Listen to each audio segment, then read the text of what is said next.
নমস্কার, আপনারা দেখছেন টিভি9 বাংলা। আমি কমলেশ। Weather update. পৌষ মাস চলছে, বোঝার উপায় আছে কি? মানে পৌষ মাস মানে শীতের পাওয়ার প্লে বলা যেতে পারে। এই সময় তো দ্রুত রান উঠবে শীতের ব্যাটে। উল্টে তাপমাত্রা যেন আস্তে আস্তে বাড়ছে। মানে শীত রয়েছে, নেই এটা বলা ঠিক হবে না। শীত রয়েছে, কিন্তু সেটা কলকাতা এবং কোস্টাল জেলাগুলোতে মূলত যদি দেখা যায় একটা হালকা শীত, ভালো মোটামুটি মাঝারি শীত রয়েছে পশ্চিমের দিকে, কিন্তু সেটাও দেখা যাচ্ছে এই ভোর হওয়া সকাল হওয়া অবধি, রাত ভোর সকাল দিনের আলোটা মানে যেই বেলা বাড়ছে শীত বলে খুব একটা কিছু মালুম হচ্ছে না। তার মানে যতটা তাপমাত্রা রাত্রেবেলা নামা উচিত ততটা তাপমাত্রা নামছে না। সেই কারণেই এই পরিস্থিতি। আমরা গতকাল দেখেছি তাপমাত্রা বেড়েছে। আজকে কলকাতার তাপমাত্রা 15 ডিগ্রির ঘরেই রয়েছে। মানে গতকাল 15.1 ডিগ্রি ছিল, আজকে 15 ডিগ্রি সেলসিয়াস, অর্থাৎ তাপমাত্রা স্বাভাবিকের মধ্যেই রয়েছে। এই সময় তো তাপমাত্রা স্বাভাবিকের অনেকটা নিচে থাকার কথা। এবার যে খবরটা দেবো, যেটা গত কদিন ধরে দিচ্ছি, যে তাপমাত্রা যত সময় যাবে বড়দিনের দিকে তত বাড়বে। বড়দিনে কেমন থাকবে আবহাওয়া? না, এখনও পর্যন্ত বড়দিনে বৃষ্টির কোনো সম্ভাবনা নেই। আমাদের এখানে তো উৎসব মানেই একটা বৃষ্টির ভয় থাকে। এখনও পর্যন্ত বড়দিনে বৃষ্টির কোনো আশঙ্কা নেই।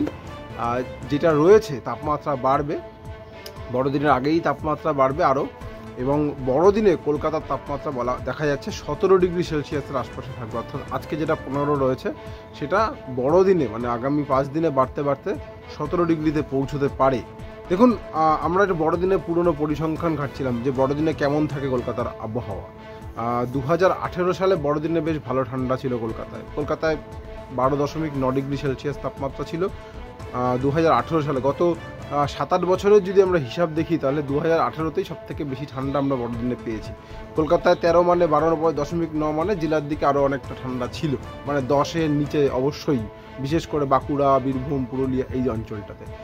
কিন্তু 2018তে যে ঠান্ডাটা পেয়েছি, সেই ঠান্ডাটা কি গত বছর পেয়েছিলাম? না, পাইনি। গত বছর 17.2 ডিগ্রি সেলসিয়াসের তাপমাত্রা ছিল। 2015-এর পরে উষ্ণতম বড়দিন কাটিয়েছিলাম গত বছর আমরা। 2022-এ তাপমাত্রা ছিল 17.2 ডিগ্রি সেলসিয়াস।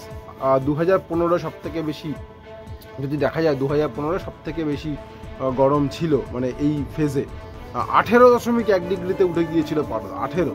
মানে বুঝতেই পারছেন, পৌষ মাসে 17-18 ডিগ্রি আলোচনা করছি সর্বনিম্ন তাপমাত্রা, এটা অনেকটাই বেশি। তাহলে কি এবার 2022-এর রেকর্ডটা ভেঙে যাবে?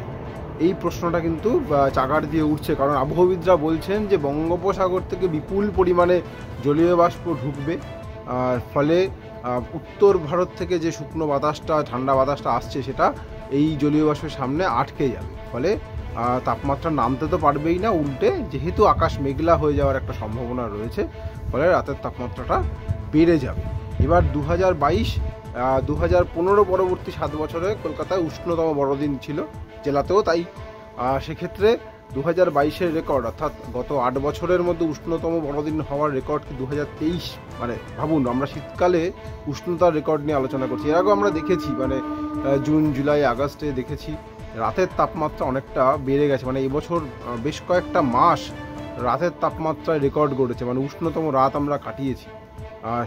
সেই রকমই একটা ফেজ আসছে বড়দিনে, যে রাতের তাপমাত্রাটা অনেকটা বেড়ে যাচ্ছে। মানে শীতের চরিত্র নয়, শীতের চরিত্র বদলাবে, কারণ শুকনো বাতাসের জায়গা নেবে জলীয় বাতাস। এটা শীতকালের চরিত্র নয়।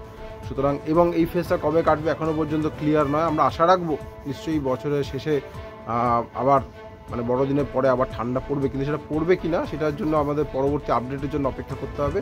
সেটা পেলেই সবার সাথে শেয়ার করবো। আপাতত সঙ্গে থাকার জন্য অনেক ধন্যবাদ।